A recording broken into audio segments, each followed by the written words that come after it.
ketika udah bukunya mau diterbitkan. Nah, sebelumnya mungkin saya perkenalkan diri saya dulu. Saya adalah Kauris Tajudin. Saya saat ini adalah direktur di Tempo Institute. Em, saya juga seorang jurnalis Tempo. Saya bergabung dengan Tempo dari tahun 2001. Jadi udah 23 tahun ya. Sebelumnya saya di majalah Forum Keadilan. Saya pernah menjadi koresponden untuk Forum Keadilan di Kairo, Mesir, waktu saya kuliah di Universitas Al-Azhar, Kairo. Saya lulus dari Fakultas Usuluddin, jadi mestinya saya ini jadi ustadz ya, tapi akhirnya berbelok jadi wartawan. Nah,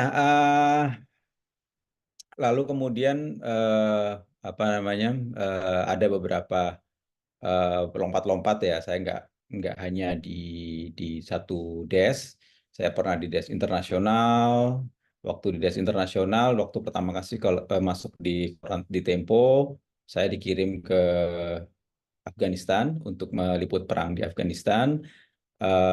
Setelah itu, walaupun saya pindah-pindah ke beberapa desk yang lain, nggak di desk internasional lagi, tapi beberapa kali konflik dan perang di Timur Tengah, saya kembali dikirim. Saya pernah meliput perang Libya waktu kejatuhan Gaddafi dan juga revolusi Tahrir di Mesir. Eh, Selain itu, pulang dari Afghanistan, saya diminta untuk pindah pindah desk. Jadi di media massa itu ada banyak desk ya.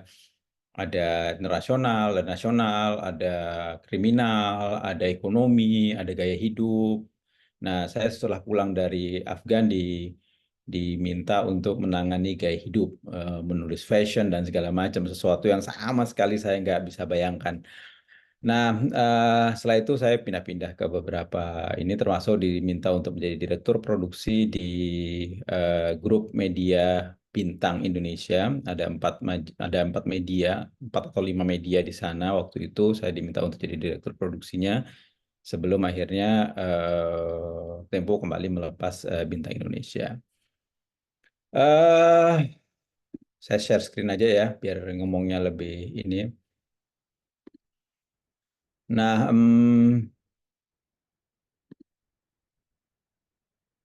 oke, ini udah ini. Nah, kemudian em, ini ada beberapa buku yang sudah saya terbitkan, baik buku yang eh, saya sendiri yang menulis atau antologi ya, kumpulan tulisan. Yang terakhir yang kumpulan tulisan, ada beberapa buku yang lain yang kumpulan tulisan nggak saya taruh di sini, ada banyak, ada beberapa buku lainnya, tapi saya nggak masukkan di sini. Yang saya masukkan yang cuma yang terakhir yang Afghanistan.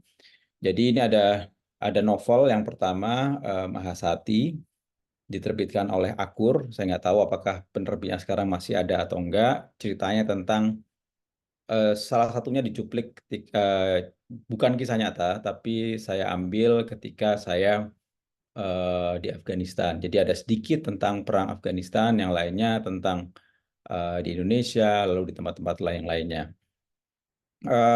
Novel ini memang terinspirasi ketika saya pulang dari Afghanistan. Saya males waktu itu untuk nulis, malas untuk nulis pengalaman di sana. Padahal waktu kejatuhan Taliban tahun 2002 ya, setelah 9/11 di Amerika itu, saya adalah wartawan Indonesia yang pertama masuk ke Kabul.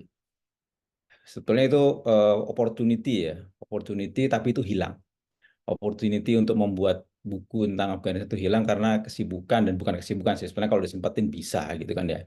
Nah, jadi teman-teman kalau punya kesempatan, kalau punya ide, kalau punya cerita menarik atau ide menarik tentang sesuatu, eh, targetkan untuk bisa menuliskannya dalam bentuk buku. eh Jangan ulangi kesalahan saya.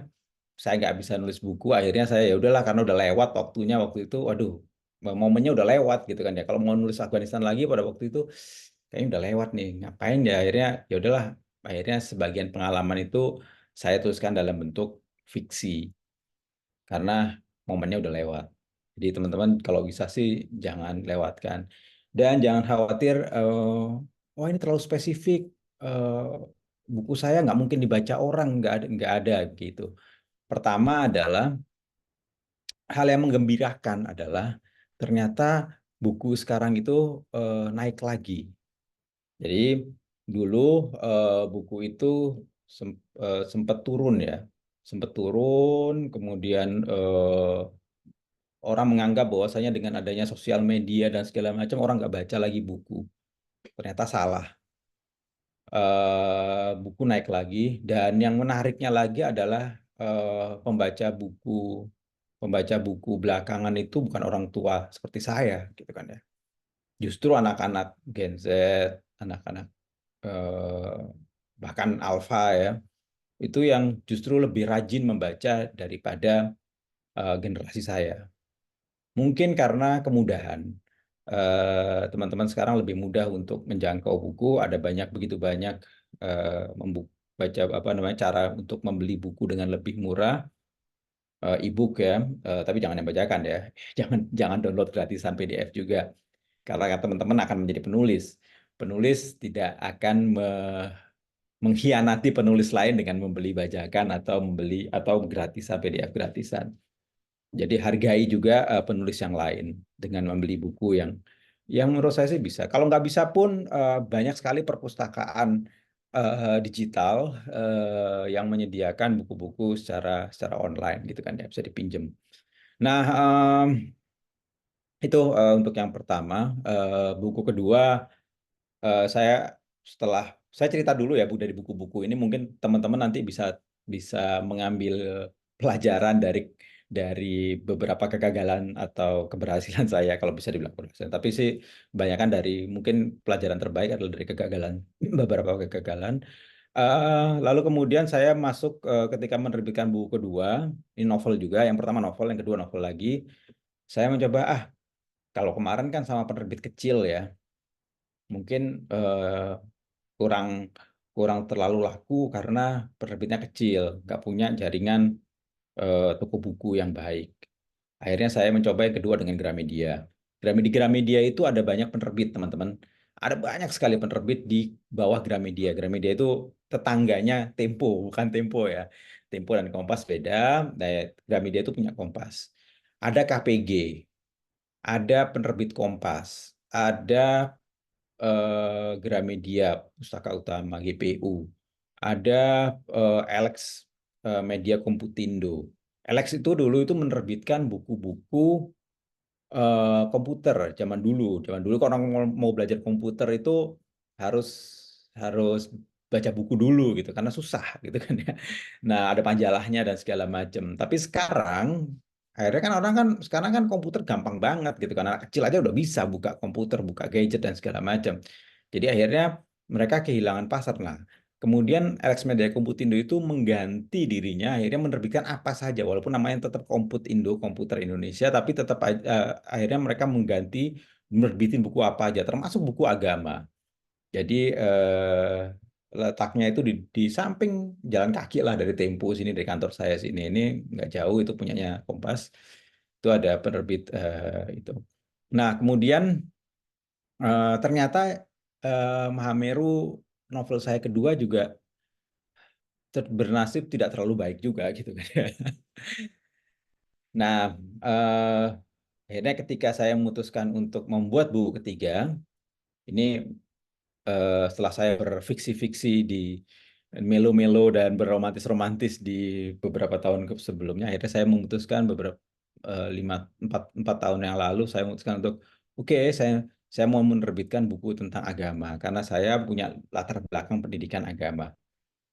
Saya mau bagi. Ini sebetulnya bukan buku agama ini ya, tapi sebetulnya buku yang tentang Al-Fatihah, tapi bukan tafsir Al-Fatihah, tapi ini refleksi saya ketika membaca itu. Cerita, ada banyak cerita di dalamnya gitu kan ya, kecil-kecil, pendek-pendek gitu. Nah, akhirnya saya memutuskan untuk saya terbitin sendiri yang ini gitu. Secara independen, indie. Ini terus terang ini buku ini dari ujung sampai ujung saya kerjain sendiri. Nulis saya sendiri, ngedit saya sendiri, ngedesain cover saya sendiri, ngedesain dalam saya sendiri, nyetak nggak? Tentu saja saya nggak sendiri. Saya kasih percetakan, lalu kemudian apa namanya distribusi saya sendiri lewat online. Saya bikin toko di Tokopedia dengan sangat mudah. Eh, Modal saya sendiri dan alhamdulillah penjualannya walaupun tidak fantastis tapi bukunya habis gitu kan ya. Saya cetak 3.000 bukunya habis. eh dan ini oke lah ya. Terus kemudian yang buku keempat saya mencoba untuk ikut apa namanya pakai penerbit yang lain juga, Gagas Media. Nah, buku yang Afghanistan ini sebetulnya ini saya di sini hanya menyumbang beberapa tulisan dan saya mengedit semuanya. Jadi ini kumpulan tulisan tentang Afghanistan, sejarah Afghanistan dari tahun 70-an sampai sekarang, ditulis oleh wartawan Tempo, sebagian sudah meninggal wartawannya. Kemudian saya tulis ulang untuk memberikan konteks. eh Diterbitkan oleh Tempo sendiri. Nah, dari sini nanti akan kita pelajari perbedaan antara bagaimana buku itu diterbitkan oleh penerbit besar, penerbit kecil, penerbit menengah, atau diterbitkan sendiri. Teman-teman akan bisa melihat apa keunggulannya dan apa kekurangan dari masing-masing itu. Kalau ada yang mau tanya, silahkan langsung aja bisa bertanya. Oke, menerbitkan buku lewat mana? Ada major publisher seperti Gramedia, Tempo, lalu kemudian ada apalagi Kompas, penerbit Kompas, lalu ada kemudian banyak sekali Balai Pustaka, macam-macam. Lalu kemudian adalah penerbit indie. Kelebihan dari penerbitan di penerbit major itu adalah semua hal itu dikerjain sama mereka. Kita cuma store naskah, nanti semuanya mereka yang akan bikin. Pertama adalah editing. Mereka punya tim editor sendiri. Nah, biasanya mereka akan berkonsultasi dengan kita. Jadi kita kasih naskah, kalau jadi sudah jadi ya, kalau sudah jadi. Nanti saya terangkan tahapan-tahapan sebelum kita ngirim naskah jadi. Mereka akan ngedit semuanya. Ngedit, ketika ngedit mereka akan kasih file yang sudah diedit dalam bentuk yang ada suggestion itu. Jadi kalau di Word atau di Google Docs itu kan ada ada ini pernah diedit sama siapa, ini dihapus, lalu kemudian ini diganti dan segala macam. Edit termasuk editing bahasa. Mereka akan konsultasi dengan kita. Ini kalau saya hapus, kalau besar ya, kalau cuma typo atau kecil, mereka langsung aja. Tapi kalau besar, misalnya membuang 2 paragraf gitu, atau menambah paragraf, mereka akan konsultasikan dengan kita. Nanti kalau udah selesai, kita diajak meeting, kemudian di ini. Lalu kemudian desain juga itu dari mereka, biaya pencetakan oleh mereka, ISBN oleh mereka, distribusi, promosi itu semua oleh mereka. Tapi masalahnya adalah penerbit besar itu royaltinya kecil banget. Kecil banget. 10%. Itu rata-rata 10%. Nanti saya akan menerangkan bagaimana menawar 10%. Untuk mau teman-teman itu penerbit apa penulis ternama gitu ya, penulis yang udah bestseller gitu, itu nggak beranjak jauh dari 10%. Nambah-nambah dikit lah, paling mentok 12%. Jadi kalau bukunya dijual 100.000, kita dapatnya cuma 10.000. Kenapa? Karena mereka pertama mereka harus menanggung desainer, mereka harus menanggung editor, mereka harus menanggung biaya pencetakan, mereka harus menanggung distribusi dan segala macam. Dan kemudian ada subsidi silang. Ada buku-buku yang sangat laku akan bagi di penerbitnya itu akan mereka akan pakai duitnya untuk menutup kerugian dari menerbitkan buku-buku yang nggak laku. Ada banyak sekali mereka bikin buku tapi nggak laku. Lalu yang kedua adalah masalahnya adalah kemudian banyak campur tangan. eh Teman saya yang juga punya kelas menulis novel di kelas bersama itu ketika menerbitkan novel pertamanya itu bilang eh dia curhat gitu ya, nangis curhat, bukan nangis sih sebenarnya, sedih aja curhat. Dia bilang, Mas gue suruh apa namanya memangkas, memotong, mengamputasi gitu ya novel gue jadi cuma berapa halaman. Jadi hampir separuh dipotong sama dia gitu kan ya. Eh, saya nggak tahu mana yang benar gitu kan ya. Apakah penerbitnya memang menganggap bahwasanya ada terlalu bertele-tele sehingga harus dihapus, atau sebetulnya penerbitnya nggak mau nerbitin buku yang terlalu tebal aja. Itu nggak tahu. Tapi campur tangannya itu besar dari penerbit. Lalu kemudian adalah yang ketiga adalah penerbit itu nggak hanya nerbitin buku kita. Penerbit itu nerbitin banyak sekali buku, terutama kalau misalnya penerbitnya itu adalah penerbit besar ya. Mereka nerbitin satu bulan itu banyak sekali buku, sehingga kadang-kadang buku yang kita terbitkan lewat mereka itu kadang-kadang nggak dapat perhatian. Mereka memberikan perhatian lebih kepada buku-buku yang laku, bikin promosi ini itu dan segala macam. Nah, itu mereka. Nah, sedangkan promosi ada nggak? Ada, promosi ada, tapi biasanya sih nggak terlalu besar ya. Mereka bikin beberapa kali posting di media sosial, lalu kemudian kita diajak untuk tur ke beberapa diskusi bedah buku gitu kan ya. Yang biasanya kalau kalau penulisnya nggak terlalu besar, eh, apa namanya, diadakan oleh lembaga-lembaga lain, kayak misalnya ada book fair di mana kita diajak suruh bicara gitu kan segala macam.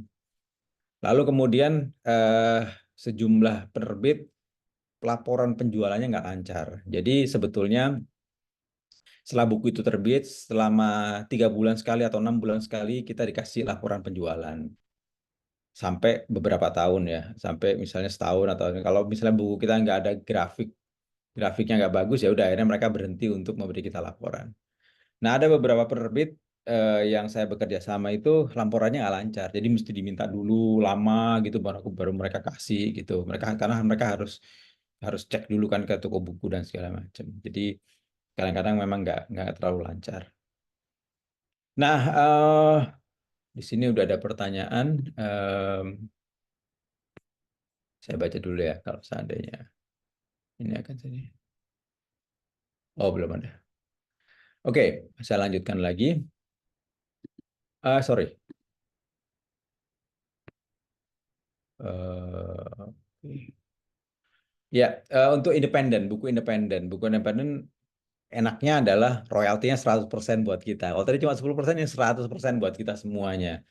Jadi setelah dikurangi biaya macam-macam, ya 100% kita ambil ya. Nah, semakin besar biayanya, ya artinya semakin banyak yang kita serahkan ke orang lain, ya semakin sedikit pembagiannya. Kalau saya sih nerbitinnya Mengarungi Samudra Al-Fatihah itu, saya cuma potong untuk percetakan. Sedangkan yang lainnya saya kerjain sendiri gitu kan ya. Sekarang gampang kok ngerjain sendiri, teman-teman. Semua aplikasi ada. Mau bikin cover di Canva juga bisa gitu kan ya. Asal punya artis yang bagus saja. Saya bikin kan, percaya nggak percaya? Saya bikin cover yang ini, yang sorry, yang Samudra Al-Fatihah ini, ada foto di tengahnya gitu kan, ada orang lagi mancing di samudra. Ini saya bikinnya pakai Google Slides atau pakai PowerPoint. Jadi aslinya PowerPoint-nya ke samping itu saya tegakin gitu kan, jadi di custom itu bisa saya bikin aja kayak gitu, gitu kan ya, pilih huruf yang bagus, kemudian saya buat nyontek-nyontek sedikit dari style-style nggak apa-apa, tapi jangan nyontek kebanyakan nanti jadi plagiat. Maksudnya nyontek ininya ya, gayanya.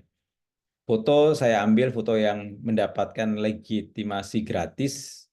eh Kan ada banyak tuh stok-stok foto, tapi kita lihat itu yang boleh yang dibolehkan untuk komersil gratis. Jadi hati-hati ya teman-teman kalau ngambil foto, tapi misalnya nggak ada legitimasi, misalnya udah ditulis di situ foto ini dibolehkan untuk pemakaian komersil, gitu kan, asal disebutkan kreditasinya.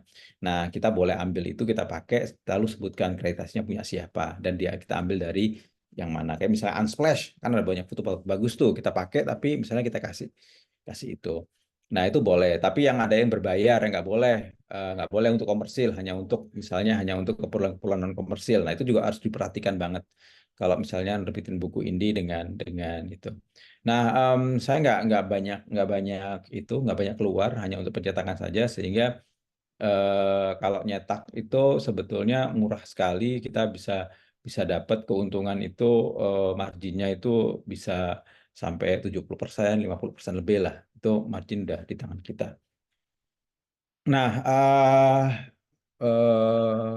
apa namanya? Tapi ada halangannya juga. Yang pertama adalah kita harus ngurusin sendiri. Yang kedua adalah Em, saya punya penerbit, tapi penerbit saya tidak punya badan hukum, gitu kan ya. Sehingga saya nggak bisa memohon ISBN. Sekarang itu ISBN diperketat, sehingga penerbit baru akan kesulitan untuk mendapatkan ISBN. Akhirnya saya numpang. Jadi diterbitkan bersama, ya, tapi apa namanya penerbit teman saya itu numpang cuma numpang nama aja di situ. Dia didaftarkan pakai pakai penerbit dia. Ya kurang kurang elok gitu ya, tapi ya mau nggak mau kita harus pakai itu. Kalau nggak pakai ISBN, permasalahannya adalah kita kadang-kadang nggak bisa jual juga di beberapa e-commerce. Nah, yang kemudian adalah perlu modal untuk cetak. Eh, Lumayan gitu kan ya. Tapi sebetulnya kalau kita rajin untuk bikin bikin promosi di di medsos, di Tokopedia, di Shopee itu sebetulnya eh, eh, lebih apa namanya akan balik dalam waktu nggak terlalu lama gitu kan ya. Kalau punya tabungan yang lumayan mendingan begitu. Nah, lalu kemudian promosinya memang nggak bisa besar-besaran, nggak kayak misalnya kalau kita dipakai dipakai oleh penerbit besar. Nah, teman-teman, kalau teman-teman menerbitkan di major publisher, ini yang kesalahan yang sering dilakukan oleh banyak penulis pemula adalah menerbitkan di major publisher itu kita nggak keluar duit sama sekali, sama sekali. Jadi kalau ada teman-teman menerbitkan kemudian dimintain duit, itu ya mendingan terbitan India aja gitu kan ya. Memang ada sistem yang seperti itu. Ada orang-orang mau terbitin boleh nggak? Boleh, tapi store uang dulu. Mendingan terbitan Indi gitu kan ya. Karena mereka alasannya untuk nyetak dan segala macam. Yang benar, jalur yang benar itu adalah kita nerbitin di major publisher, itu kita nggak keluar uang sama sekali. Kalau mereka minta duit, itu berarti ada dua kemungkinan, ya kan ya. Dia mau iniin kita, atau yang kedua adalah kemungkinannya adalah dia nggak yakin buku kita bisa jadi laku. Kalau dia nggak yakin buku kita bisa laku, jadi biasanya sih publisher akan lihat, ada publisher lihat, oke, buku ini kayaknya nggak oke deh gitu kan ya. Terus dia menawarkan ke kita nggak bisa nerbitin buku ini kecuali kalau misalnya kamu bayar. Artinya kita tanggung semua. Nah itu akhirnya nama publishingnya dia dapat, kita cuma dapat royalti kecil, tapi kita juga harus danain gitu kan ya. Nah, itu mendingan diterbitin indie. Itu kesalahan yang sering dilakukan oleh banyak penulis ketika kalau misalnya mereka bilang kita nggak bisa nerbitin ini, ya udah ada dua kemungkinan. Kalau kita yakin kita terbitin indie.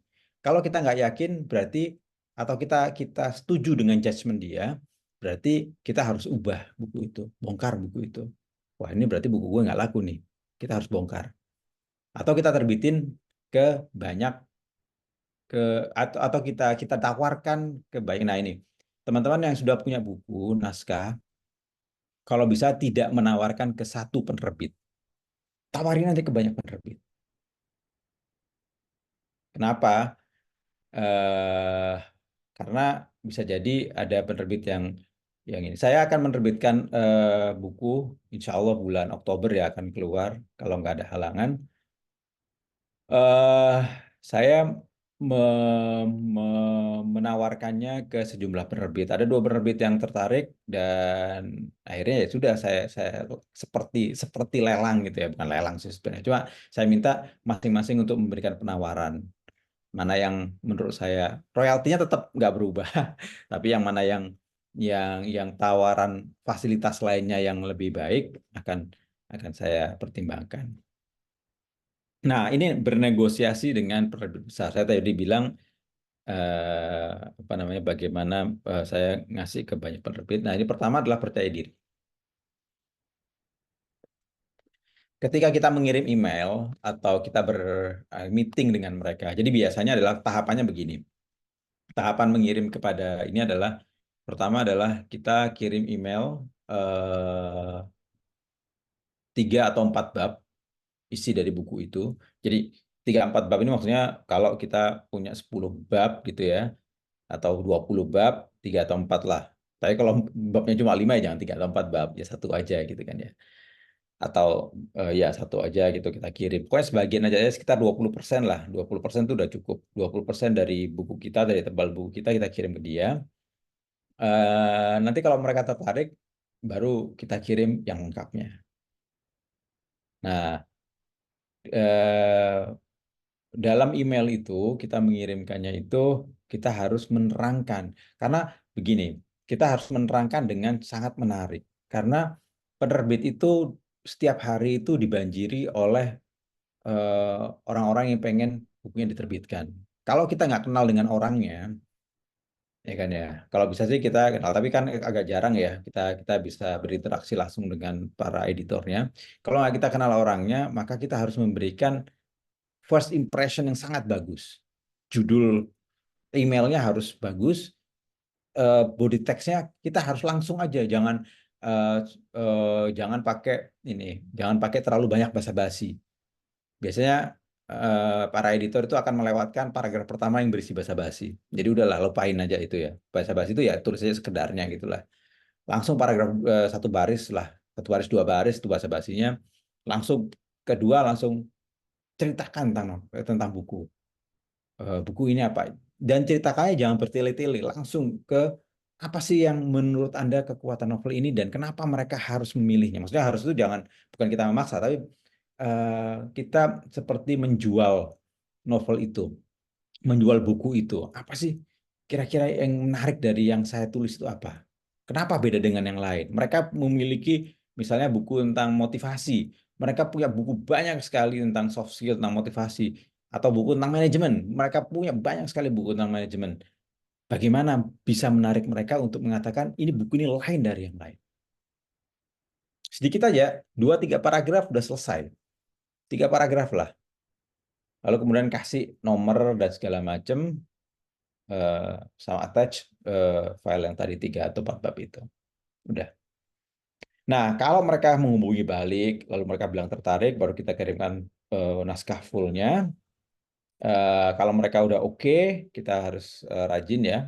Oke, sebelum tanda tangan kontrak, mintakan skema royalti. Mereka biasanya nggak akan berangkat dari 10%. Tapi kalau kita yakin, kita bilang progresif dong gitu kan ya. Kayak saya kemarin, saya minta progresif. Progresif itu artinya, oke, 10% itu kalau cetakan pertama. Cetakan pertama oke lah 10%. Tapi kalau laku laku dan kemudian harus cetak kedua, misalnya cetak pertama sampai cetak ketiga 10%, oke. Cetak keempat sampai ke 10, nambah dong gitu kan ya. 12%. Oke, dari 11 sampai berapa, nambah lagi dong gitu. Nah, itu ada progresif. Jadi ada kenaikan nih persentase royalti kita sesuai dengan tingkat laku bukunya. Lalu kemudian yang kita bisa tawar lagi, bernegosiasi dengan mereka, mungkin ya udahlah, oke lah, apa namanya, 10% oke lah ya. Tapi gue dapat fasilitas tambahan dong. Kalau gue nggak dapat persentase yang lebih, oke, fasilitas yang lainnya apa? Promosinya kayak apa? Mereka udah punya belum tim promosi? Mereka mau bikin seperti apa?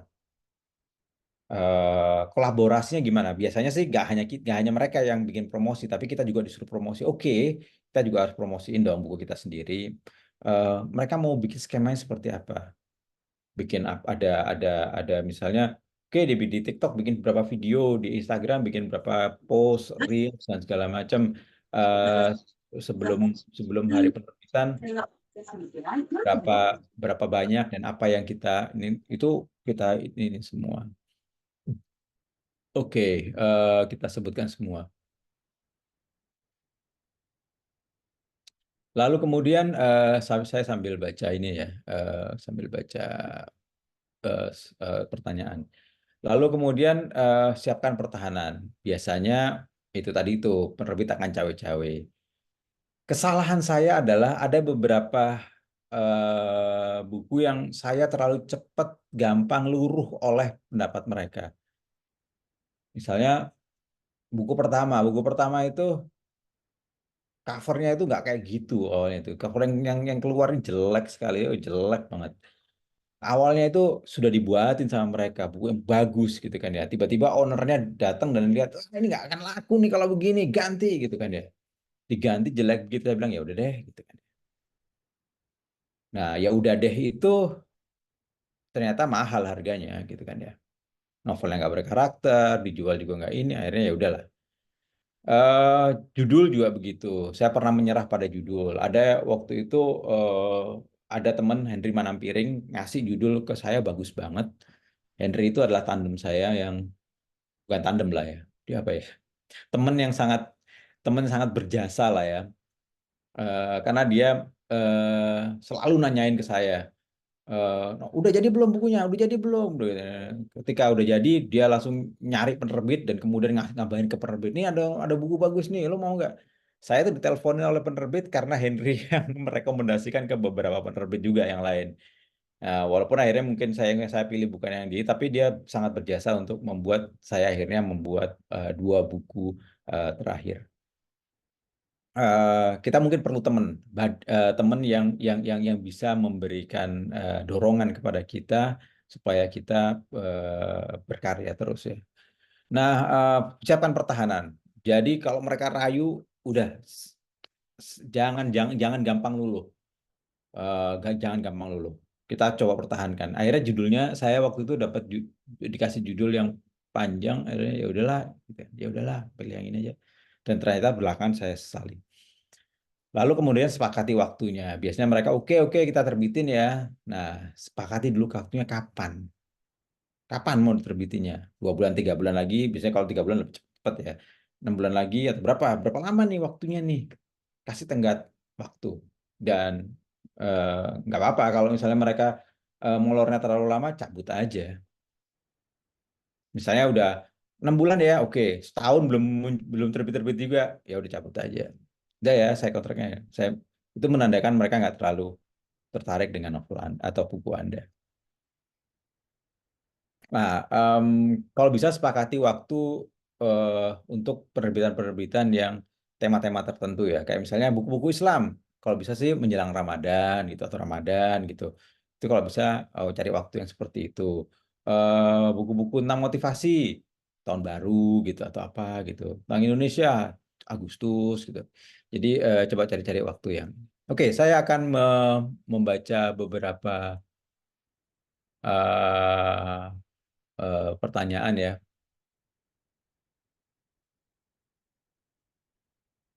Oke, ini ada pertanyaan. Kalau Tempo ada penerbit untuk publik dan ada divisi indinya kah? Oke, Tempo punya Tempo Publishing, menerbitkan cukup banyak termasuk buku-buku e-book. Yang pertanyaan adalah divisi indie ada nggak ya? Tentu saja tidak ada ya, karena indie itu kan independen, kita sendiri. Indie itu ya, ya penerbitnya adalah penulisnya sendiri gitu kan ya. Jadi kalau udah masuk ke penerbit ya publisher ya bukan indie berarti gitu kan ya. Nah, ada publisher kebanyakan buku yang terbitkan sekarang adalah buku-buku yang untuk perpustakaan nasional. Teman-teman bisa mendaftar di situ untuk juga lalu kemudian eh, ada kelas mentoring ataupun coaching khusus nerbitin buku akan ada dibuat untuk mentoring kalau teman-teman punya naskah. Nanti kita bisa kumpul untuk lebih mentoring, lebih melihat naskahnya satu persatu. Kalau di sini kan saya nggak bisa bacain ya. Tapi teman-teman Dea mungkin atau teman-teman di ini mungkin bisa melihat hal ini dan sudah direncanakan untuk membuat kelas mentoring penerbitan buku. Jadi dari mulai terutama yang sudah punya naskah ya. Kalau kalau nggak punya naskah ikut boleh boleh, tapi ya akhirnya percuma kan. Kita ikut mentoring tapi nggak ada yang dimentorin, apa yang nggak ada ini. Konsul atau bimbingan, ya akan ada insya Allah. Kalau untuk e-book selain ISBN digital, apalagi yang diperlukan?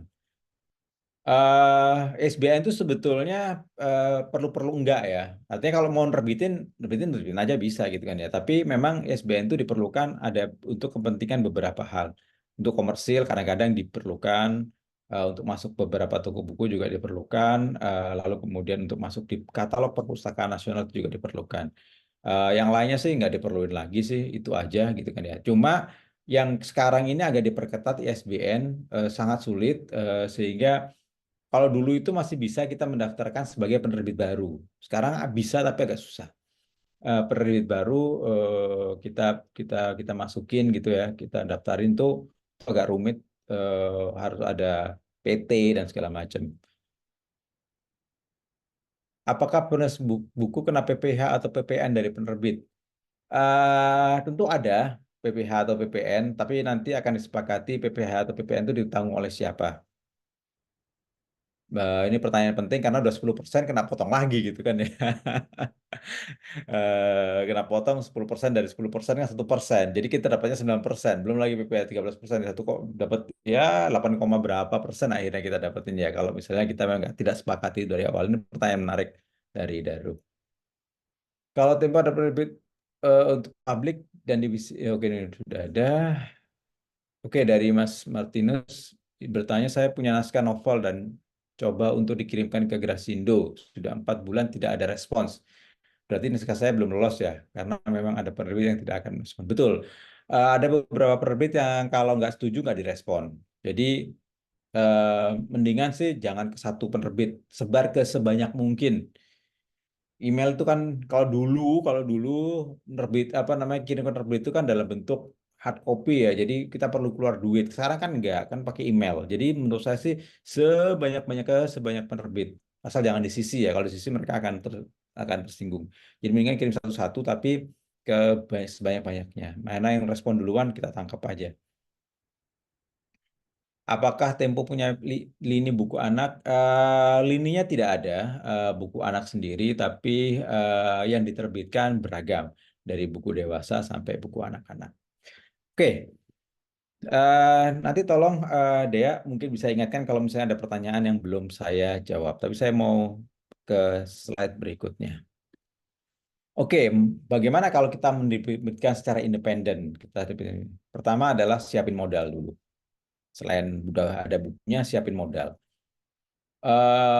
Untuk nerbitin 3.000 3.000 apa namanya eksemplar itu untuk buku 200 halaman itu eh, ya sekitar 15 atau sampai 20 juta. Cukup mahal. Tapi kalau Anda yakin buku itu akan laku dan kemudian punya strategi pemasaran yang baik, terbitin aja. Kalau nggak mau begitu, kalau nggak mau begitu, bisa juga dijualnya melalui Google Playbook. Nah, tapi lagi-lagi di Google Playbook itu juga perlu ISBN, sehingga Anda harus berkolaborasi dengan yang lain untuk menerbitkannya. Playbook dulu ya, saya belum cek lagi yang baru-baru, aturan yang baru, tapi dulu itu gampang sekali untuk menjual buku di situ. eh Apa namanya, buku e-book ya, buku dulu itu gampang sekali jualnya, tinggal upload kemudian ada beberapa pilihan dan segala macam, mereka akan menilai kemudian bisa terbitkan. Itu sangat mudah sekali. Jadi kalau nggak ada modal bisa terbitkan secara e-book atau dijual di tempat-tempat yang lain. Ada banyak sekali sekarang ini penjualan buku secara online, e-book ya, secara online yang kita bisa pakai kalau belum punya modal besar. Lalu kalau Anda bukan seorang editor, ya kan ya, maka Anda harus menyewa, hire seorang editor yang kejam yang akan membelajeti apa namanya tulisan Anda. Saya kebetulan selain penulis, saya juga seorang editor, sehingga saya eh, nggak apa namanya nggak nyerahkan ke orang lain, Tapi saya punya waktu kapan waktu menulis dan kapan waktu ngedit. Jadi kita nggak boleh, kalau ngedit sendiri kita nggak boleh menjadikan diri kita ini ya. Jadi mesti mesti kejam juga kepada tulisan kita sendiri. Pangkas satu halaman bisa. Jadi tapi begini, selesai menulis, simpan tulisannya, udah selesai nih waktu nulis nih. Udah, akhirnya kita eh, pergi traveling dulu lah kemana gitu ya, kasih waktu sebulan, seminggu, sebulan gitu udah selesai, datengin lagi sebagai editor. Kita harus kejam. Tapi itu kalau teman-teman sudah terbiasa ngedit ya. Saya terbiasa ngedit di Tempo sehingga saya editor juga, jadi saya tahu apa yang harus diedit, apa yang nggak orang suka baca dan segala macam. Kemudian masalah masalah bahasa dan itu akhirnya ya. Tapi kalau enggak, sewa editor yang benar-benar kejam. Ilustrator dan desainer kita juga harus siapin. Kalau nggak bisa ngedesain sendiri ya kita harus sewa juga. Tapi itu ilustrator atau desainer itu di online banyak sekali dan cukup murah, cukup murah. Nggak sampai kalau ya yang biasa-biasa saja ya itu nggak sampai sejuta juga udah kita bisa dapat ya. Kalau cuma untuk cover. Kalau untuk dalam sih ya kita bisa ada banyak, begitu banyak eh, apa namanya, program atau aplikasi yang bisa kita pakai untuk melakukannya. Promosi sebelum terbit kita bikin, kalau sudah jago di sosmed ya udah bikin aja sendiri. Kita harus punya planning. Misalnya terbit di bulan April, dari bulan Februari kita udah bikin planning. Kita mau apain ini? Konten apa yang kita keluarin? Icrit-icrit dikit-dikit gitu kan ya. Lalu kemudian bikin diskusi di mana. Wah itu mesti mesti planningnya mesti benar. Kalau enggak kan ini berapa budget yang kita sediakan untuk ads di Tokopedia, ads di Meta ya, Instagram, Instagram dan yang lainnya itu kita harus di TikTok itu harus ini. Lalu kemudian pencetakan, kita milih banyak pencetakan tapi pastikan yang bisa dipercaya. Pelajari spek bukunya, cari perbandingan. Jadi jangan ke satu tempat juga. Banyak juga yang karena kita tahu karena nggak ini nggak sering nggak tahu harga dimahalin dan segala macam. Ada banyak sekali pusat-pusat percetakan dan biasanya mereka deket-deketan ya, deket-deketan gitu. Ada beberapa percetakan kecil gitu, pakai mesin kecil. Mereka yang bersedia untuk misalnya kita cetak 1.000 atau 3.000 gitu. Jadi untuk mencetak itu kadang-kadang eh, cetak 1.000 sama cetak 3.000 itu bedanya tipis banget.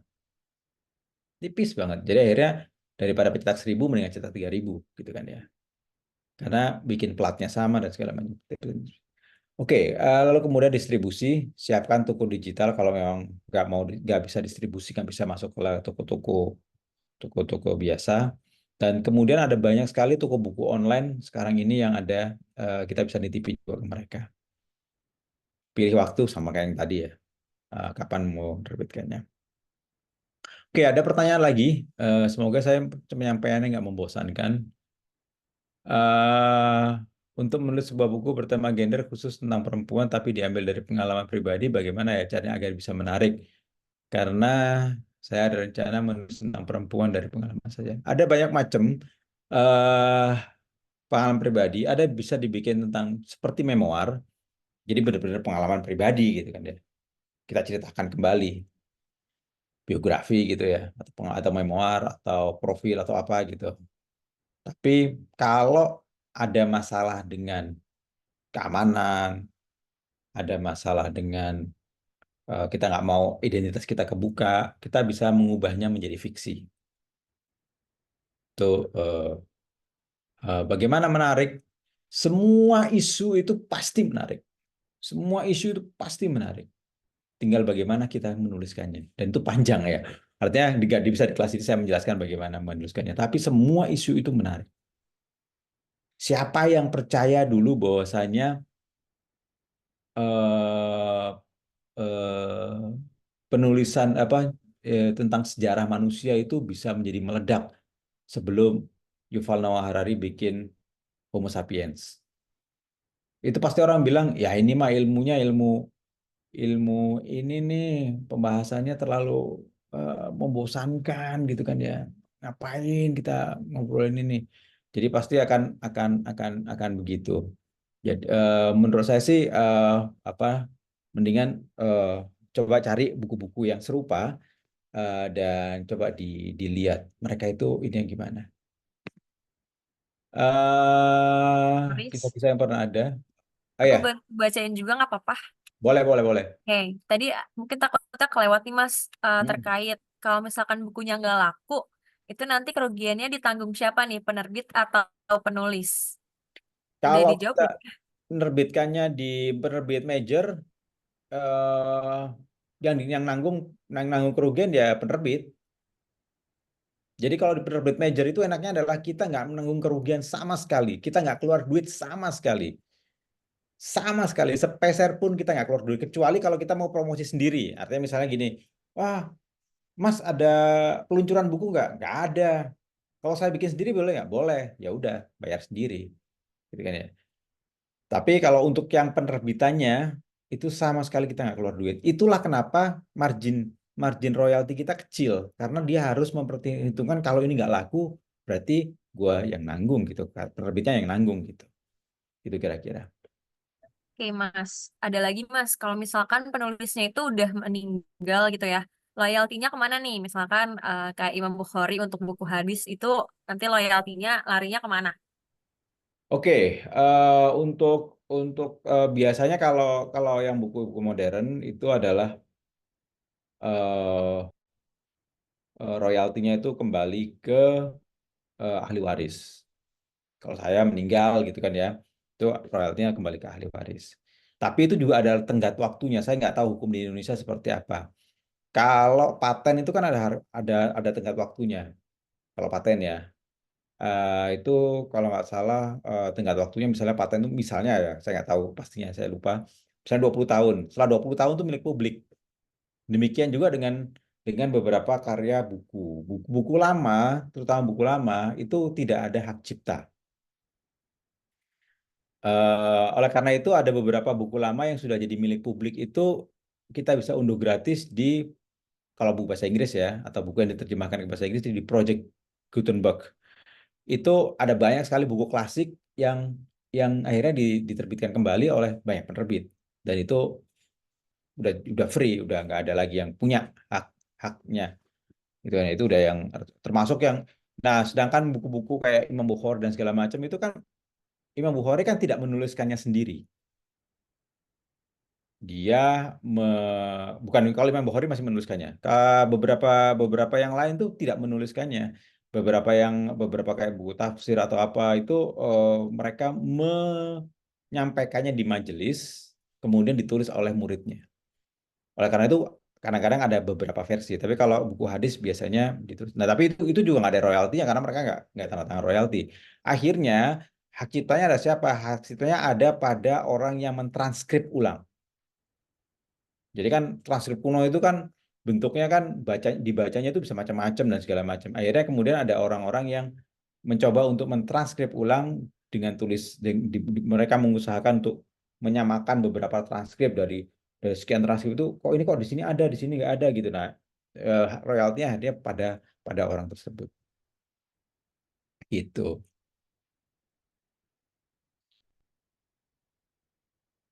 Oke.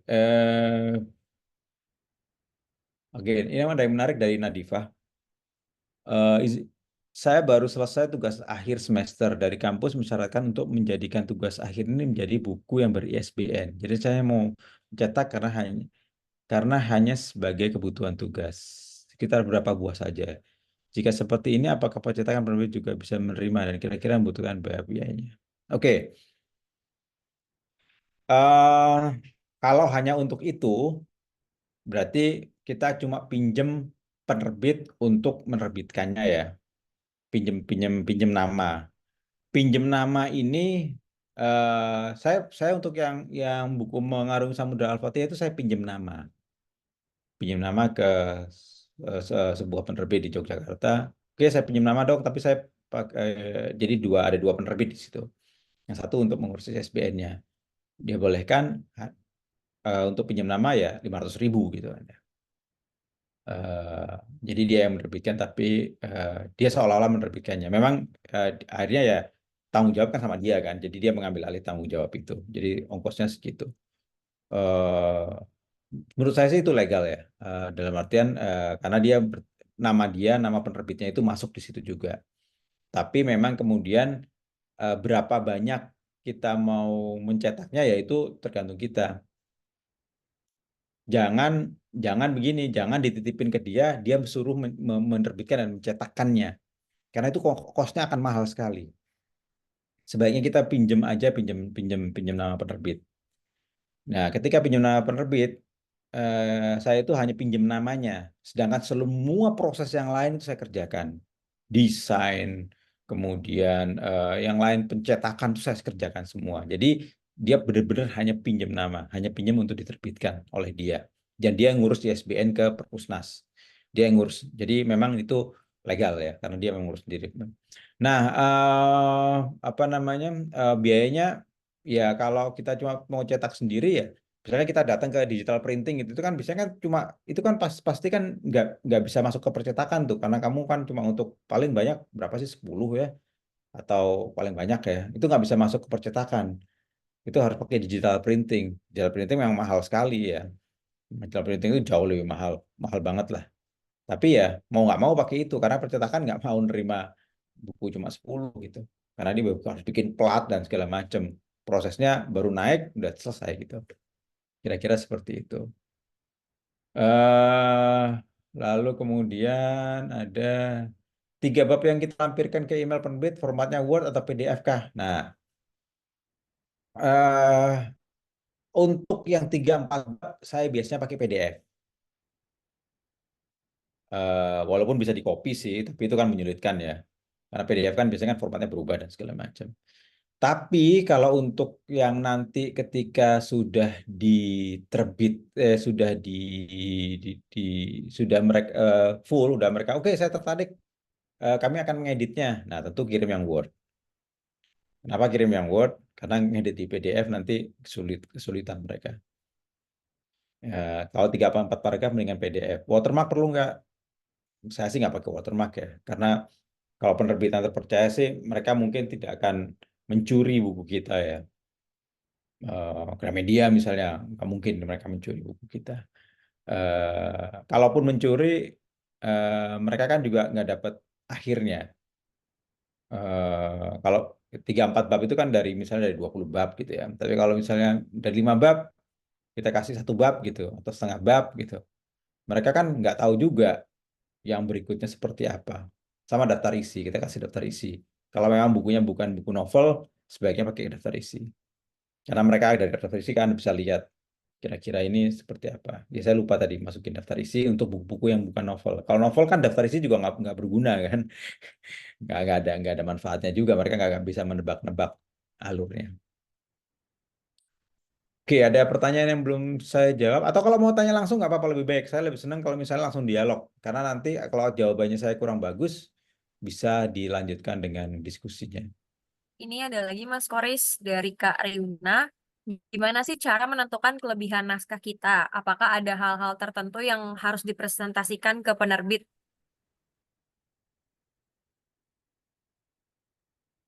Oke, pertama ya adalah bahwasanya kita ngasih dulu summary. Summary udah pasti ya. eh Misalnya kita katakan bahwasanya ini misal novel-novel ini bercerita tentang kasih genrenya, eh, horor atau apa gitu. Atau misalnya novel romantis, bisa tentang apa gitu. Secara singkat aja 1 paragraf atau 2 paragraf. Lalu kemudian yang membuat itu menjadi kelebihan adalah apa? Apa yang misalnya begini. Saya pernah membaca sebuah biografi Heavier Than Heaven. Itu biografi Kurt Cobain. Kurt Cobain itu adalah vokalis Nirvana yang mati muda, 27 tahun. Dia bunuh diri. fenomenal orangnya. eh di akhir buku itu, di belakangnya itu dia tulis tentang yang menarik ketika kenapa saya membeli buku itu adalah karena dia menceritakan prosesnya. Semua ada begitu banyak buku tentang Kurt Cobain. Tapi ini saya menarik karena dia itu mewawancarai sekian, dia tuliskan tuh, saya mewawancarai sekian ratus orang. Ada 2000 jam rekaman apa namanya riset saya. Lalu kemudian dia ceritain semua lah. Itu eh, yang membuat saya belum buka aja saya udah tahu ini pasti akan detail banget dia itu. Dan benar, dia itu sampai tahu apa gambar lunchbox dari Kurt Cobain waktu dia TK. Bayangin, kan ya. Dia menuliskan secara detail proses dia bunuh diri. Baju yang dipakai apa, celananya bagaimana, dia mampir ke dapur dulu ngambil minum, dia pergi ke atas, dia nulis, kemudian nancepin tulisannya, baru dia bang, selesai. Itu dituliskan dengan sangat detail karena dan itu dia ceritakan di belakang. Jadi sebelum orang ini dia sudah tahu ini orang kerja keras. Nah, itu juga perlu. Kenapa buku ini berbeda dengan yang lain? Gitu. Percetakan dapat dipercaya dan ramah depan penulis. Ada banyak ya. Ada banyak sekali saya nggak bisa menulis satu persatu. Ada banyak yang berat. Ada juga kalau di saya nggak tahu di daerah mana ini teman Pak Mas Ali Muhtarom ini ada di daerah mana. Tapi kalau teman ini ada di Jogja ada banyak sekali yang baik. Tapi kalau di daerah Anda nggak ada, coba deh cari di online itu ada banyak. Ya tentu kita sama kayak beli online ya kita mesti mesti untuk bisa percaya kita mesti lihat dulu kalau bisa deket-deket karena begini pencetakan itu kan nanti kan selesai dicetak kan kita harus ambil harus kirim kalau percetakannya terlalu jauh ongkos kirimnya akan bikin kos lagi jadi kalau bisa dekat-dekat di dekat-dekat situ untuk zaman sekarang sih banyak sudah banyak ya saya rasa di setiap kota kabupaten ada udah ada lah percetakan-percetakan mungkin nggak terlalu bagus secara kualitas keseluruhan tapi kalau kita ngasih arahan dengan bagus arahan itu adalah desain kita dan segala macam kita udah memperhitungkan kayak misalnya kalau ngedesain bukunya 21 sorry bukunya misalnya ya 21 kali kali misalnya kali buku kecil ya 25 misalnya kali kali 15 misalnya gitu ya. Maka kan Anda harus kalau ngedesain kan nggak boleh pas gitu. Harus dilebihin supaya ada tempat untuk motong. Nah, itu ilmu-ilmu kayak gitu kan memang harus konsultasi sama teman-teman desainer. Jadi kualitasnya juga nanti akan bagus. Pemilihan pemilihan kertas dan segala macam juga akan menentukan. Jadi bukan hanya tempat percetakannya. Kalau tempat percetakan sih kurang lebih sama. Oke, Mas Koris, karena slide-nya kan sudah habis ya Mas ya. Kita sekarang berarti Hmm. masuk langsung ke sesi Q&A aja. Mungkin kita buka untuk 3 orang dulu ya. Di sini teman-teman boleh juga kalau ada yang langsung mau on mic, dipersilakan. Mungkin bisa raise hand dulu. Nanti bisa kita pilih gitu ya siapa yang bisa nanya langsung. Atau nanti bisa juga disampaikan di kolom chat gitu ya teman-teman. Nah, mungkin sambil nunggu aku mau kasih info juga teman-teman. Untuk di webinar malam hari ini itu kita nggak ada presensi ya. Jadi nanti setelah kelasnya selesai bisa langsung mengunduh sertifikat dan materinya itu di website kelas bersama. Dan materi dan apa ya promo kelasnya itu akan dibagikan juga melalui link evaluasi webinar. Jadi nanti jangan lupa diisi biar nanti bisa dapetin materi dari Mas Kores ya, teman-teman seperti itu. Ada yang mau bertanya langsung dulu, teman-teman? Silahkan kalau mau Kalau bertanya. belum ada, Sambil boleh saya raise hand dulu. baca ini ya, pertanyaan ya. Iya, Kalau boleh ada Mas. langsung aja raise hand atau kasih tahu, buka mic, nanti akan di ini. Ini jika mencetak modul pembelajaran, apakah yang bisa ber-ISBN, apakah bisa cetak satu buah saja? Bisa banget. Nggak dicetak pun bisa. ISBN tuh nggak dicetak pun bisa. ISBN tuh hanya mendaftarkan buku kita terdaftar dalam katalog perpustakaan nasional atau perpustakaan. Jadi bukunya nggak dicetak dalam bentuk e-book, bukan nggak cetak itu bukan nggak ada bukunya, tapi dalam bentuk e-book itu pun bisa. ISBN digital ya, boleh. Buku tema seperti apa yang gampang laku sekarang? Oke, buku yang gampang laku sekarang adalah pertama adalah buku motivasi. Apa istilahnya? Life hacks atau apa ya? Buku-buku buku-buku karena banyak yang galau ya kan ya. Jadi akhirnya ada buku-buku kayak filosofi teras, buku apa lagi tuh. Banyak banget lah. Ada buku yang lagi rame juga lupa saya itu. Itu motivasi kayak gitu, buku-buku eh, tentang bagaimana mengelola mental itu lagi laku. Yang kedua adalah kalau nggak mau yang saintifik, bukan saintifik ya, kalau nggak mau yang itu ya yang buku agama. Buku agama itu laku banget.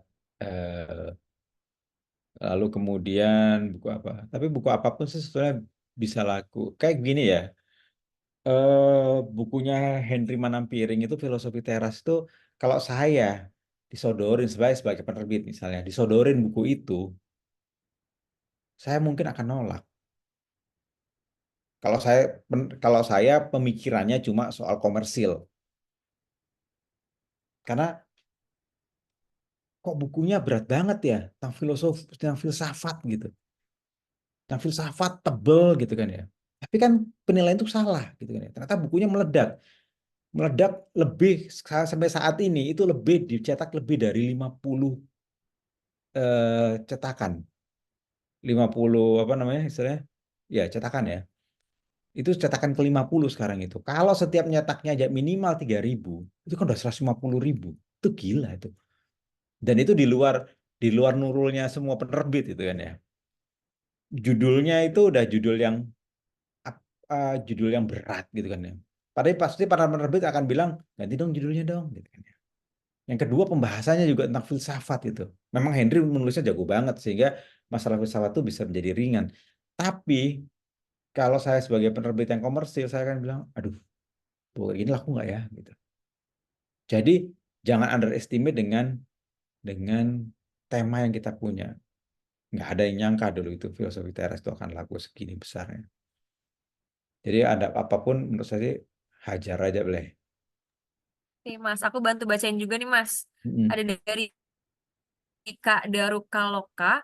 Seandainya kita lagi stuck nih di momen tertentu, kehabisan ide, kita bisa nggak sih minta chat GPT atau AI untuk membuat buku nih Mas? Oke, begini. Pertama adalah ChatGPT itu adalah punya keterbatasan dalam menulis. Jadi dia tidak bisa menulis terlalu panjang. Itu satu. Yang kedua adalah dia memiliki keterbatasan referensi.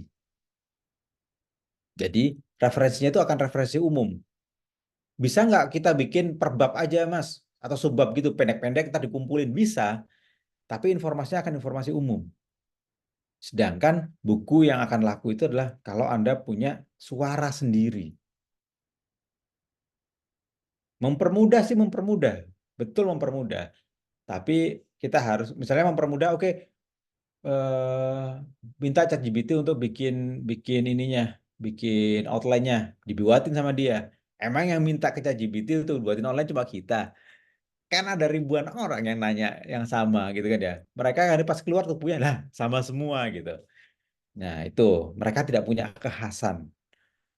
Yang ketiga adalah mereka tidak punya suara sendiri. Suara itu dalam artian adalah saya misalnya dengar dari satu orang dosen yang sama, kamu dengerin orang yang sama juga, kemudian kita sama-sama disuruh menulis buku dari apa yang kita dengar, bukan bukan bukan transkrip ya, tapi menuliskan ulang apa yang dia sampaikan dengan bahasa kita, kita pasti beda.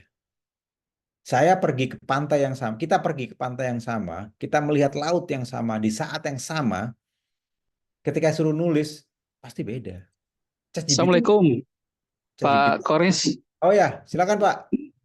Selamat malam, Pak. Mohon izin Malam. motong sebentar.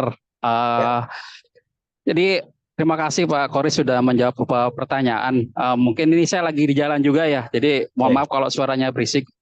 Eh, jadi menyambung dari jawaban dari Pak Koris tadi, jadi bisa saya simpulkan sebenarnya itu isi tulisan dalam suatu buku itu merupakan eh, hasil jawantah dari seberapa banyak pengalaman dan eh, banyak membacanya kita juga berarti ya Pak Koris ya. Jadi kalau suatu buku itu menarik, berarti bisa dikatakan penulis itu pengalaman dan kemampuan bacanya udah banyak berarti ya Pak ya. Misalnya udah bisa udah pernah membaca misalnya 100 buku, 200 buku, makanya hasilnya bagus ataupun disukain. Contoh misalnya seperti penulis kayak Harry Potter atau Lord of the Ring, berarti kan si orang tersebut memang dari kecil atau memang sudah suka baca buku berarti ya Pak ya. Mohon izin. Terima kasih Pak. Ya, terima kasih Pak. Ya, terima kasih untuk ininya pertanyaannya. Memang modal awal dalam membuat buku adalah membaca. Eh, ada pepatah bahasa Arab mengatakan faqidus syai' la yu'tihi. Orang yang nggak punya apa-apa nggak mungkin ngasih. Artinya kalau kita nggak punya, kita nggak pernah baca buku, kita nggak mungkin menulis buku. Itu sesuatu yang sudah common. Semua orang yang menulis buku dengan baik pasti membaca buku dengan baik. Ada dua hal. Pertama adalah masalah informasi. Dengan menulis buku, dengan membaca buku, kita mendapatkan informasi yang lebih banyak, lebih luas. Yang kedua adalah belajar cara menyampaikan sesuatu. Orang yang membaca berbagai macam buku, maka dia memiliki kosakata yang banyak. Dia memiliki referensi cara menyampaikan sesuatu yang banyak. Oleh karena itu, di banyak tempat orang mau mau teman-teman itu mau nulis buku apapun, tapi kalau bisa baca novel dan puisi. Tapi baca novel dan puisi yang baik ya, bukan baca novel dan puisi yang populer, yang sastra. Kenapa? Jadi saya punya kiai dulu. Kiai saya di Bangil. Eh, dia meminta saya untuk membaca buku-bukunya Pramudian Antatur. Saya bilang, kenapa? Waktu itu kan saya pikiran masih sempit kan. Dia kan orang komunis gitu. Oh, lekrau segala macam. Kata dia ya nggak apa, baca aja. Karena masalah bahasa itu tidak mengenal keyakinan seperti itu. Artinya kita nggak mungkin bisa menuliskan sesuatu dengan baik apapun yang kita yakini kalau kita tidak pernah membaca buku-buku. Jadi jangan menyempitkan diri dengan membaca buku-buku yang menurut kita sealiran dengan kita. Apapun buku itu baca aja karena kita bisa mengambil hikmah dari semua itu. eh jadi itu dua dua hal yang menurut saya. Jadi jangan lupa baca puisi. Baca puisi itu saya punya pengalaman menarik ketika liputan di Libya dan Mesir. Selesai liputan di Mesir, saya membuat tulisan berita, dan saya merasa sangat puas. Ini mm, dan terbukti banyak orang yang suka dengan tulisan saya. Ketika saya di Libya, saya menulis, padahal pengalaman saya di Libya jauh lebih menarik ya, karena bom itu meledak di hanya berjarak 10 meter. Jadi saya di trotoar sini, di seberang saya bomnya meledak, tembak-tembakannya itu deket banget gitu kan ya. Itu sebenarnya bisa menjadi cerita yang menarik banget. Tapi saya gagal menceritakan itu dengan baik. Sebabnya cuma satu.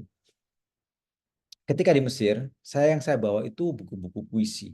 Jadi malam-malam setelah selesai liputan, saya baca buku puisi-puisinya Rendra gitu ya. Nah, itu kebawa. Ketika nulis itu kebawa. Maupun saya nulis berita, tapi itu menjadi tulisan saya menjadi sangat kaya. Tulisan saya menjadi sangat sangat enak dibaca.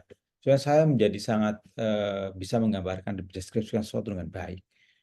Ketika di Libya saya tidak membawa buku puisi. Nah, Jadi itu saya datar-datar aja. Jadi buku sangat gitu. Kira-kira semoga menjawab ya, Pak. Oke, Lalu Mas. ada Ini lagi yang ada yang raise hand. Kak oke, Aidil silakan. Ifar, mungkin boleh langsung unmute aja ya, Kak Aidil. Bisa nggak ya? Oke, baik. Suara saya kedengaran? Ya, terdengar. Kedengaran? Oke, terima kasih untuk kesempatannya. Em, Pertanyaan saya lebih ke penasaran nih, Bang Koris, eh, terkait dunia kepenulisan gitu ya. Nah, berawal dari saya sering dengar podcast, yang mana di podcastnya ini penggemarnya anak-anak muda gitu, Gen Z ya, yang suka galau gitu kan. Nah, tapi yang menariknya podcaster ini dia juga menulis gitu. Dia menulis, awalnya itu dia menulis di website gitu, di Wattpad. Nah, dari sini saya melihat, wah ternyata apa namanya dunia kepenulisan tuh nggak apa ya ibaratnya ya nggak ada matinya walaupun sudah ber apa ya udah ada disrupsi nggak dari buku lagi tapi tetap ada pembacanya. Nah, saya cerita dulu nih ya, apa yang jadi penasaran saya. Nah, terus em, berawal dari podcast yang didengar sama audiens, terus dia ngarahin ke Wattpad atau tulisannya gitu. Otomatis kan tulisannya sudah dibaca semua gitu di website tersebut. Tapi untuk buku yang dia jual tetap tinggi penjualannya gitu. Jadi para pendengarnya ini tetap beli buku-buku dia yang saya apa hipotesis saya tuh cuman oh ini mungkin karena faktor support penulis saja gitu karena saking mereka sukanya dengan berawal dari podcast tadi. Nah, kalau begini ceritanya kalau saya sebagai pendengar podcastnya kan udah baca cerita dari website, eh, untuk beli itu harus mikir beberapa kali lagi gitu kan. Nah, tapi yang jadi pertanyaan saya, point of view dari para penerbit nih contohnya, sampai bisa menerbitkan karya podcaster ini tadi, eh, dari segi bisnis nih komersil, padahal dia sudah menulis di website di mana di zaman sekarang tuh banyak tulisan-tulisan itu bisa diakses di berbagai website gitu kan. Tapi ini tetap bisa berjalan bisnisnya, eh, apa bukunya itu tetap tinggi penjualannya itu tetap banyak yang beli gitu. Nah, ketika kita misalnya mengikuti pola seperti ini, eh, bagaimana ya apa bisnis ini bisa berjalan kalau dari sudut pandang Bang Karis sendiri nih? Oke. eh ada banyak alasan orang kenapa itu tetap terjadi. Pertama adalah mungkin dari sisi bukunya. Saya nggak tahu, tapi ada beberapa buku yang tetap bisa di ini ya. Atau misalnya kenapa apa tetap orang beli walaupun mungkin bisa dibaca di web karena mungkin di buku itu ada beberapa hal yang tidak ada di web atau tidak ada di podcastnya. Nah, sehingga itu orang beli. Tapi kemungkinan juga bukan karena itu. Mungkin semuanya ada di webnya juga gitu kan ya. Kemungkinan lainnya adalah karena memang orang eh, ingin eh, apa ya memegangnya dengan penuh. Karena kalau di web itu kan terpotong-potong atau bukan terpotong-potong, terserak gitu ya. Kita mesti buka satu-satu dan segala macam. Itu bagi mereka mungkin kurang nyaman, sehingga harus dalam bentuk buku. Walaupun mungkin bukunya juga buku digital, e-book ya. Tapi tetap aja mereka merasa lebih nyaman kalau itu terkumpul dalam satu satu buku. Jangankan begitu, misalnya beberapa buku kumpulan cerpen Kompas gitu ya. Kita bisa nggak cari cerpennya itu di Kompas? Bisa, ada gitu kan ya. Cerpennya di webnya Kompas ada gitu kan ya. Tapi kenapa orang tetap baca bukunya? Karena pertama adalah kurasi. Buku itu dikurasi dari cerpen-cerpen yang dianggap paling menarik. Yang kedua adalah itu terkumpul. Jadi tetap ini. Dan saat ini yang menarik adalah saat ini memang bisnis buku lagi naik. Beberapa penerbit itu ngejar-ngejar penulis sekarang ini. Saya beberapa kali ketemu sama penerbit itu udah nagihnya itu udah kayak nagih utang gitu kan ya. Ayo mas, kapan lagi? Ayo setiap ketemu, ayo mas. Udah kayak nagih utang gitu. Jadi mereka sekarang kekurangan naskah yang tentu saja yang mereka anggap bisa baik ya. Karena menurut mereka setelah pandemi ini kenaikan bukunya luar biasa. Nah, itu yang menyenangkan karena teman-teman kayaknya sudah tahu ya. Kalau zaman milenial tuh, teman-teman milenial tuh kan transisi ya. Ketika dunia digital baru. Sedangkan Gen Z dan Gen Alpha ini sudah udah lebih jejak. Jadi udah tahu mana yang menurut saya harus ditonton di TikTok, mana yang harus ditonton di YouTube, dan mana yang saya harus beli bukunya. Gitu kan ya. Generasi saya itu kan geger kan, geger budaya gitu ya, geger budaya ngelihat digital gitu kan, akhirnya meninggalkan buku gitu kan ya. Generasi berikutnya mereka lebih tertarik ke digital dan tidak mengenal buku. Nah, generasi sekarang itu saya lihat anak saya misalnya katanya ya, malah nggak mau baca e-book. Saya nggak tahu apakah teman-teman ada yang begitu juga. Saya udah pakai Kindle gitu kan ya, saya udah pakai Google Playbook, anak saya nggak mau, maunya beli buku yang fisik, ada fisiknya. Saya bilang kayak ini kok balik lagi gitu kan ya. Saya nggak tahu apakah itu hanya fenomena satu atau dua, tapi kayaknya juga ada beberapa orang yang juga. Artinya intinya adalah menurut saya sih sekarang orang udah tahu mana yang harus ditonton seperti yang tadi dibilang tadi podcastnya atau di TikToknya, mana yang harus mereka bisa baca di ini dan mana yang mungkin mereka untuk baca dan miliki sebagai semua. Kira-kira seperti itu. Semoga menjawab. Terima kasih banyak Bang Kodes. Sama-sama. Oke, terima kasih banyak Mas Kuris udah jawab banyak banget pertanyaan ya malam hari ini. Materinya juga udah details banget. Teman-teman juga tadi aku lihat ramai banget yang nanya. Nah, teman-teman jangan khawatir, kita juga nanti menyiapkan kolom untuk tanya juga ya di form evaluasi. Habis ini bisa langsung diisi. Bareng dulu teman-teman boleh on cam nih.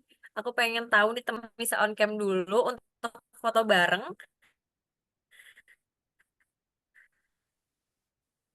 Dan nanti akan dikirimkan lagi ya untuk apa namanya form evaluasinya. Teman-teman dari kelas bersama boleh bantu untuk take fotonya ya. Aku bantu instruksikan. Ini ada 5 slide. Kita slide pertama dulu. Slide kedua. 1, 2, 3. Slide ketiga.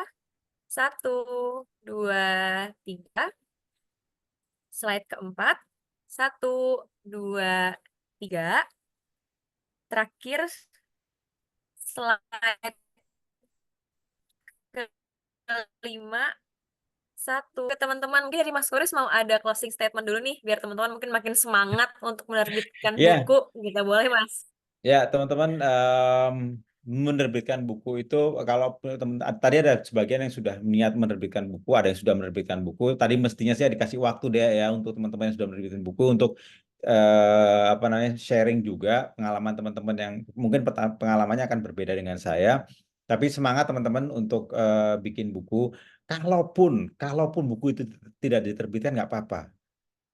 Diterbitkan, dicetak sendiri untuk siapa tahu untuk teman kita, untuk diri kita sendiri, untuk anak-anak kita bisa punya kenangan dulu ayah atau ibu pernah bikin buku kayak gini, bikin catatan buat kamu.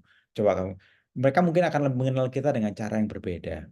Jadi membuat buku itu bukan hanya untuk diterbitkan. Membuat buku itu adalah catatan buat kita tentang kehidupan kita. Jadi semangat untuk membuat buku dan membaca buku. Thank you teman-teman sudah datang di sini dan saya nggak menyangka akan sampai 100 orang ada di sini. Terima kasih dan saya tunggu bukunya. nanti Dea juga akan bikin kelas untuk kelas konsultasi. Saya juga akan bersedia untuk menjadi mentor di situ. Saya menantikan teman-teman. Kalau ada yang naskah yang bagus, saya akan rekomendasikan ke penerbit kenalan saya. Gitu ya.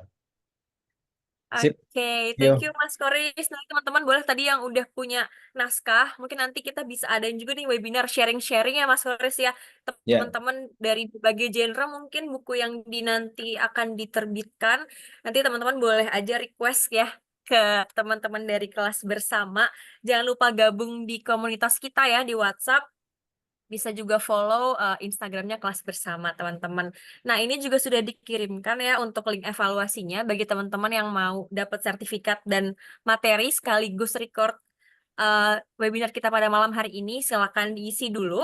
Jika nanti ada yang terkendala, boleh menghubungi admin dari kelas bersama ya teman-teman. Dari aku cukup sekian. Terima kasih banyak. Aku senang banget bisa ketemu teman-teman baru hari ini. Semoga kita bisa ketemu lagi di next webinar seru lainnya. Sampai ketemu lagi teman sekelas. Terima kasih banyak.